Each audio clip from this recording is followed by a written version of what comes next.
नमस्कार दोस्तों। माँ के विषय में लिखी गई कई तरह की कहानियां इंटरनेट पर मौजूद है और इनमें से ज्यादातर माँ की इमोशनल कहानियां आपकी आंखों में आंसू ले आती होंगी। माँ के विषय में लिखी गई दर्द भरी कहानियां बच्चे हो या बूढ़े सभी को रुला जाती है, क्योंकि सभी इन कहानियों से कनेक्ट कर पाते हैं। आज की जो कहानी हम आपके साथ साझा कर रहे हैं वह है माँ का बड़ा दिल। एक पति पत्नी के जोड़े को दो बच्चे हुए, दोनों ही बेटे।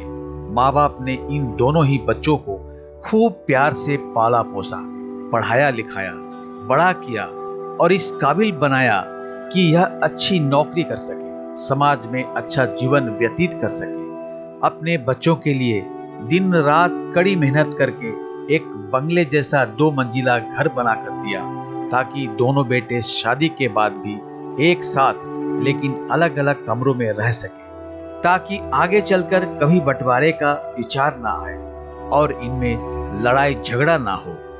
दोनों बेटों को अच्छी नौकरियां लग गई, दोनों की ही शादी हो गई। बड़ा बेटा जो घर के पहले माले पर रहता था, उसको एक बच्चा भी हुआ।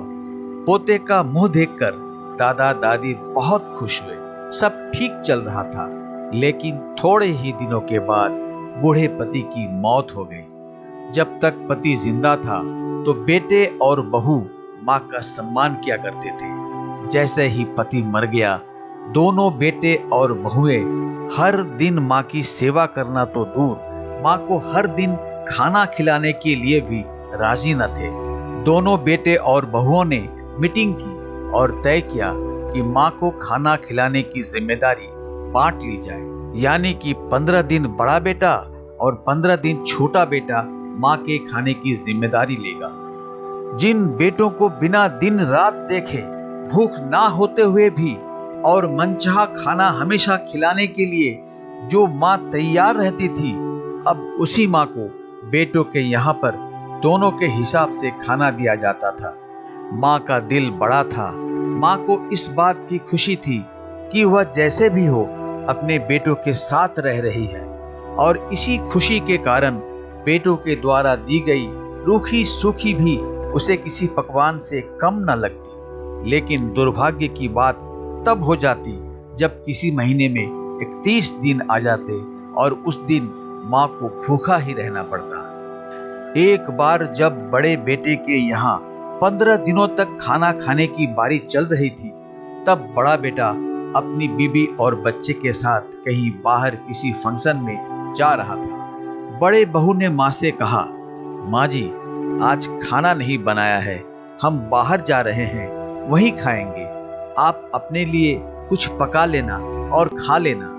बूढ़ी माँ ने कहा, लेकिन बेटा, मुझे तो गैस जलाना नहीं आता। बहू ने कहा, तो फिर ऐसा कीजिए कि पास वाले मंदिर में भंडारा लगता है, आप वहीं पर जाकर खा लीजिए, तो आपको गैस चलाने की जरूरत ही नहीं पड़ेगी। पास में ही खड़ा बेटा और पोता यह सब सुन रहे थे, लेकिन कोई कुछ न बोला।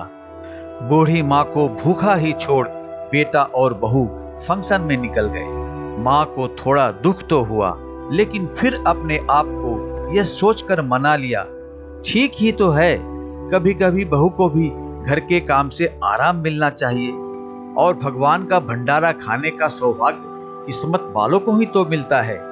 माँ खुशी खुशी मंदिर में जाकर भंडारा खा आई।